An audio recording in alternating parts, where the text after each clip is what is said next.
My name is Marlene Byrne, and I'm with the League of Women Voters of Portland, and you are watching our video Voter's Guide. We are in the studios of MetroEast, talking with the candidates running in the November 2018 general election. We invited all the candidates filed for this race. There are many reasons, like this busy campaign season, for candidates accepting or being unable to appear. Today with me is Bruce Alexander Knight, running for state representative in District 42. Right. And who was able to accept our invitation.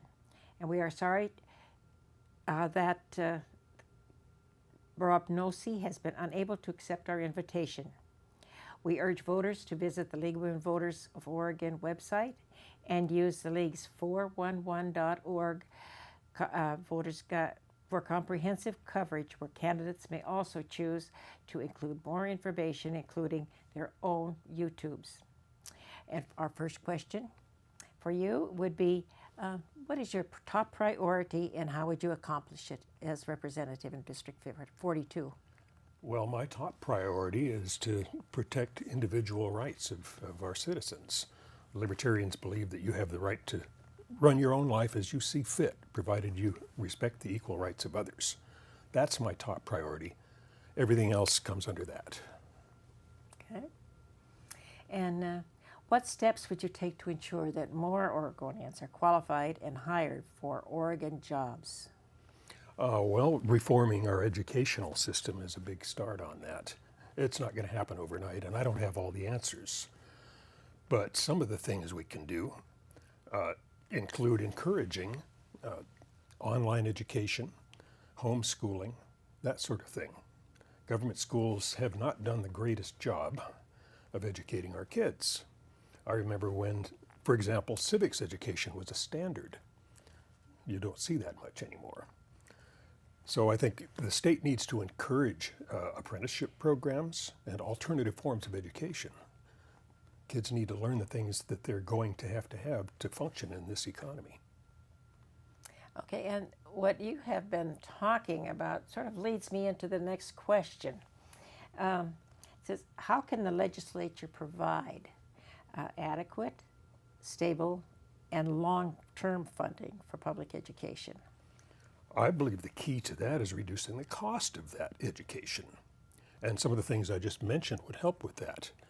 If you get more people involved in homeschooling and online schooling, that reduces the burden on the public schools where people have to physically show up. In fact, my two younger kids were homeschooled from middle school on, and they're doing quite well in life. They make more money than I do, which isn't saying much. But the big problem is not that we aren't taxing people enough, but that we're spending too much in the wrong places. And we need to focus that attention on skills that kids will need. I think all kids need basic math, reading and writing. I also think that history, civics, and basic logic should be requirements. Whether you're homeschooled or go to a traditional walk-in school or go to school online, in order to get that certificate of graduation, you should have to show competence in all of those areas, that you know how to balance a checkbook, that you know the three branches of government, that you know how to register to vote, all of those things. And sadly, too many kids graduate from school without learning those things now. So to bring the cost down, we need to open up those alternatives. And the lower the cost, the easier that long-term funding will be. Okay, and thank you for being here today and talking with us. And is there anything more you would like to add? Well, thank you for inviting me. It's an honor to be here. I wasn't seeking any office.